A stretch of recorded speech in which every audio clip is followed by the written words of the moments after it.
Hello friends, मैं आप सब लोगों का अपने इस एजुकेशनल चैनल पे हार्दिक स्वागत करता हूँ। फ्रेंड्स, अगर आप भी 70वीं बीपीएससी एग्ज़ाम के अभ्यर्थी हैं तो आपने अपनी प्री परीक्षा दे ली है। और अगर आपको ऐसा लगता है कि आपका प्री में अच्छा स्कोर होने वाला है तो आप लोग मेंस की तैयारी में ऑलरेडी लग चुके होंगे। इस मेंस की तैयारी में दो कैटेगरीज़ के स्टूडेंट्स होते हैं। पहले ऐसे स्टूडेंट जिसने आज से पहले बीपीएससी या किसी भी स्टेट पीसीएस एग्ज़ाम का मेंस एग्ज़ाम दिया होगा।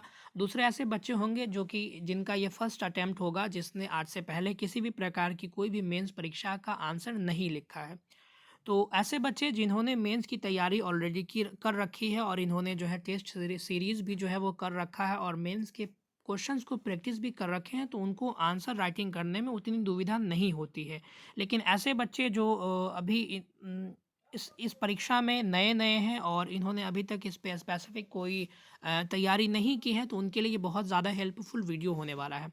सबसे पहले अगर हम लोग बात करते हैं कि अगर आंसर राइटिंग की बात की जाए तो आंसर राइटिंग जो होता है वो आपकी मेंस की परीक्षा की एक आप कह सकते हैं कि सबसे मजबूत कड़ी होती है।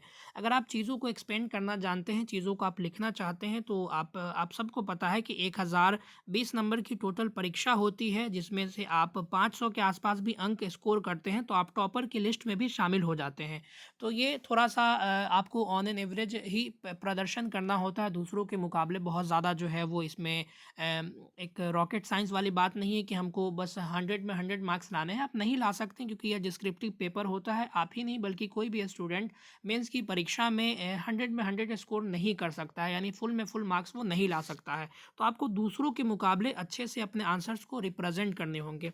अब ऐसे बच्चे जो ज़ीरो लेवल से अपनी तैयारी करना चाहते हैं, उनके लिए सबसे रामबाण तरीका होगा, चाहे वो 70वीं के अभ्यर्थी हों या भविष्य में बीपीएससी की परीक्षा देना चाहते हैं, तो उन्हें चाहिए कि वो एनसीईआरटी टेक्स्ट बुक स्टडी करें। अभी 70वीं वाले बच्चों के पास तो उतना समय नहीं है कि वो एनसीईआरटी के बुक को स्टडी करें और लिखना शुरू करें। लेकिन अगर उन्होंने अभी तक कोई भी आंसर नहीं लिखा है, तो वो भी थोड़ा-सा समय निकाल कर के इन इन चीज़ों को ट्राई कर सकते हैं, जिससे उनको हेल्प होगा।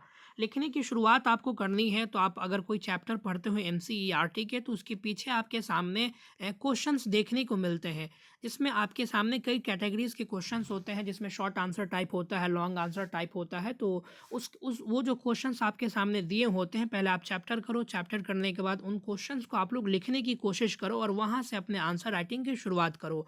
छोटे-छोटे टॉपिक्स जो आप पढ़ते हो, फॉर एग्ज़ाम्पल किसी ने अगर भूकंप को कंप्लीट कर लिया, किसी ने अर्थक्वेक के बारे में स्टडी कर ली, अर्थक्वेक किसी ने पढ़ लिया, तो अब उसको जो है एक्सपैंड करने की कोशिश करो कि किस तरीके से इस पे सवाल पूछे गए हैं और इसका आंसर हम किस प्रकार से लिख सकते हैं। आप सोसाइटी में कोई मुद्दों को आप देखते हो, तो उस पे आप लिखने की कोशिश करो। किसी भी टॉपिक को आप उठा कर के वहाँ से एक बेसिक लेवल से आप लिखना शुरू करें और लिखते-लिखते आप एक समय आएगा कि आप जो है वो उस लेवल तक पहुँचेंगे कि आप वहाँ से सारी चीज़ों को अच्छे वे में लिखने की स्थिति में होंगे। आप अगर पहले आंसर को लिखोगे, आप अभी से लेकर के 10, 20, 50 आंसर लिखोगे, तो आपको खुद भी इस आंसर को पढ़ कर के ऐसा लगेगा कि मैंने क्या लिख दिया। लेकिन एक समय आएगा कि आप उसी आंसर को इतने परफेक्शन से लिखने लगोगे, लेकिन उसके लिए आपको प्रैक्टिस करने की आवश्यकता है। आप जो मैंने आपको बताया कि आप एनसीईआरटी बुक्स का स्टडी करें या जो भी टॉपिक आप जिस भी बुक को फॉलो करते हैं उसको कंप्लीट करने के बाद उसके आंसर्स को लिखने की कोशिश करें। क्योंकि आप सबको पता है कि सिर्फ प्री परीक्षा पास कर लेने से, लुसेंट और जो क्राउन के बुक्स हैं उनको पढ़ लेने से आपकी ये परीक्षा में कुछ भी नहीं होने वाला है। आप प्री में अगर 100 में 100 भी स्कोर कर लेते हैं, आप 150 में 150 भी स्कोर कर लेते हैं, तो इससे आपका कुछ भी नहीं होगा, क्योंकि मेरिट के निर्धारण में प्री का जो है वो कोई भी स्थान ही नहीं है। तो आपको अपने लिखने की शैली को विकसित करनी होगा और ये शैली कहाँ से विकसित होगा? आप बुक्स आप जो पढ़ते हो उनको समराइज़ करने की कोशिश करो, चैप्टर्स जो आप पढ़ते हो उसको समराइज़ करने की कोशिश करो और उसको लिखो। लिखते-लिखते आप एक समय आएगा कि आप उस परफेक्शन की तरफ बढ़ोगे।